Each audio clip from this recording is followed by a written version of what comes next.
સાગબારાના 12 ગામના આદિવાસી ખેડૂતો અને ઉમરપાડાના આદિવાસી ખેડૂતો વચ્ચે અત્યારે હાલ ખેડાણના બાબતે આખો વિવાદ ચાલી રહ્યો છે।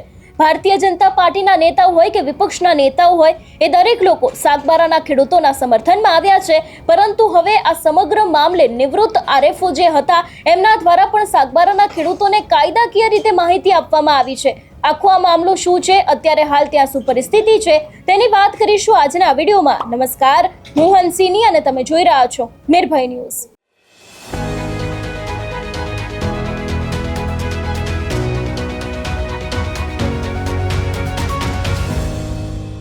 એક તરફ અત્યારે હાલ આદિવાસી ખેડૂતોની સામે ઘણા બધા સવાલો છે। આપણે જોતા આવ્યા છે કે જે રીતે ઉમરપાડાના ખેડૂતો દ્વારા સાગબારાના ખેડૂતો પર આક્ષેપો મૂકવામાં આવ્યા હતા। મનસુખ વસાવા જે ભારતીય જનતા પાર્ટીના સાંસદ છે એમના દ્વારા પણ આ સમગ્ર મામલે એવું કહેવામાં આવ્યું છે કે હવે ગમે તે થાય આ સમગ્ર રીતે લડી લેવાનું છે અને ખેડાણ તો કરવામાં આવશે, એટલે કે સાગબારાના ખેડૂતો છે એ લોકો ખેડાણ તો કરશે જ। એ બાદ આપણે જોયું હતું કે એક બાદ એક વિપક્ષના આદિવાસી નેતાઓ છે એ લોકો પણ સાગબારાના ખેડૂતોના સમર્થનમાં આવ્યા હતા, પણ અંતે આ સમગ્ર મામલે હવે શું થાય છે એ તો જોવાનું રહેશે। પણ એની જ વચ્ચે અત્યારે હાલ સાગબારા જંગલ જમીન ધારણામાં નિવૃત્ત આરએફઓ અનિરુદ્ધસિંહ ગોયલ છે પણ પહોંચ્યા હતા। વન વિભાગમાં લાંબા અનુભવના આધારે ધરણા પર બેઠેલા ખેડૂતોને કાયદાકીય માહિતી આપી હતી અને ગાંધી ચિંધ્યા માર્ગે ચાલી રહેલા આંદોલનને માર્ગદર્શન પણ આપ્યું હતું। વધુમાં આ વિષયને લઈને એમને શું કહ્યું તે સાંભળીએ। આજરોજ જે વન અધિનિયમ અંતર્ગત જે ખેડૂતોના હકને છીનવવા માટેના પ્રયત્ન થઈ રહ્યા છે એ સ્થળ ઉપર માન્ય ધારાસભ્ય શ્રી ડૉક્ટર દર્શનાબેન દેશમુખ સાથે આવવાનું થયું। ગઈકાલે જ નર્મદા જિલ્લા આદર્શ સેવા સમિતિની મિટિંગ થઈ ત્યારે માન્ય સાંસદ શ્રી મનસુખભાઈ વસાવા સાહેબે અહીંની આખી વિગતની ચર્ચા ત્યાં જે અમારી સમિતિ હતી એની સમક્ષ કરી। એ પછી ધ્યાને આવ્યું કે અહીંયા અત્યારે હાલમાં ઘણા લોકોના જે દાવા પેન્ડિંગ છે એ પેન્ડિંગ દાવા અને જે લોકોને સનદ મળી છે એવા લોકોને પણ વન વિભાગ દ્વારા જે અહીંયા ખેડતા અટકાવવામાં આવે છે એ ખરેખર ગેરકાયદેસર છે।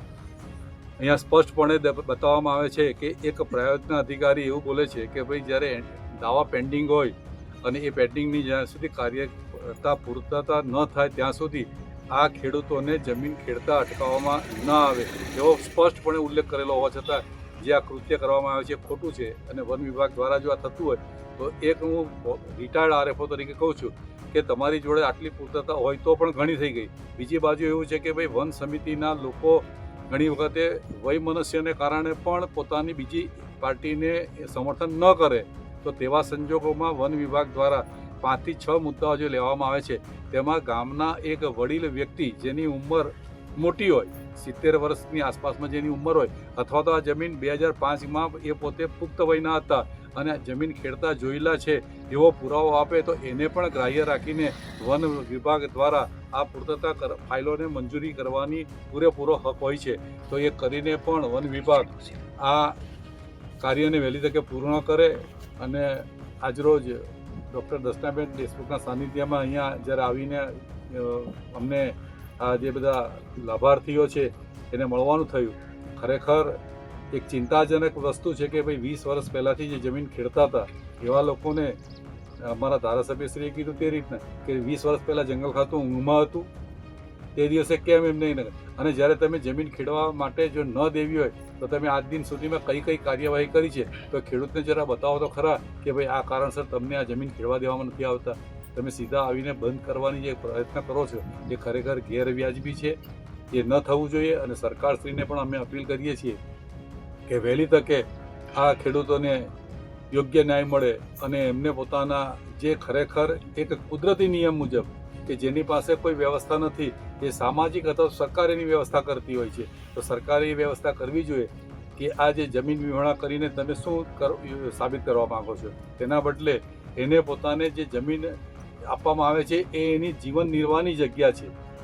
એ જમીનની માલિક તમે ના બનાવો, એ બનાવવાનો પ્રયત્ન પછી કરજો, પણ એને જે જમીન આપી છે એ એના જીવન નિર્વાહની જગ્યા છે। જીવન નિર્વાહ માટેની જગ્યા જો બંધ કરવામાં આવે તો એ પોતે જીવી કેવી રીતના શકશે એ પોતે વિચાર કરવાની જરૂર છે। જેથી કરીને માન્ય મુખ્યમંત્રી સાહેબને અને લાગતા વળગતા તમામ અધિકારી વર્ગને હું વિનંતી કરવા માગું છું કે વહેલી તકે આ પ્રશ્નનો નિરાકરણ લાવી અને સુખદ રીતના પરિણામ આવે અને આ બધા જ પરિવારો હસતા ખેલતા રહે એવી શુભકામના સાથે હું આપને વિનંતી કરું છું. અનિરુદ્ધસિંહ ગોહિલ, પૂર્વ આરએફઓ, પૂર્વ ઉપાધ્યક્ષ ભારતીય જનતા પાર્ટી નર્મદા, પૂર્વ મહામંત્રી વિશ્વ હિન્દુ પરિષદ દક્ષિણ ગુજરાત પ્રાંત. એટલે અત્યારે હાલ એક તરફ સાગબારાના 12 ગામના આદિવાસી ખેડૂતો અને ઉમરપાડાના ખેડૂતો વચ્ચેનો જે વિવાદ છે તે દિવસે ને દિવસે વકરી રહ્યો છે. એક બાદ એક આક્ષેપો થઈ રહ્યા છે, ક્યાંક બેઠકો થઈ રહી છે તો ક્યાંક નેતાઓ છે એ લોકો પણ લડી લેવાના મૂડમાં છે. જોવાનું એ પણ રહેશે કે આ સમગ્ર મામલે હવે શું નિર્ણય કરવામાં આવે છે. તમારું શું માનવું છે અહેવાલને લઈને અમને કમેન્ટ કરીને ચોક્કસથી જણાવજો. તેની સાથે અમારી ચેનલ નિર્ભય ન્યૂઝને લાઇક, શેર અને સબસ્ક્રાઇબ કરવાનું ભૂલશો નહીં. નમસ્કાર.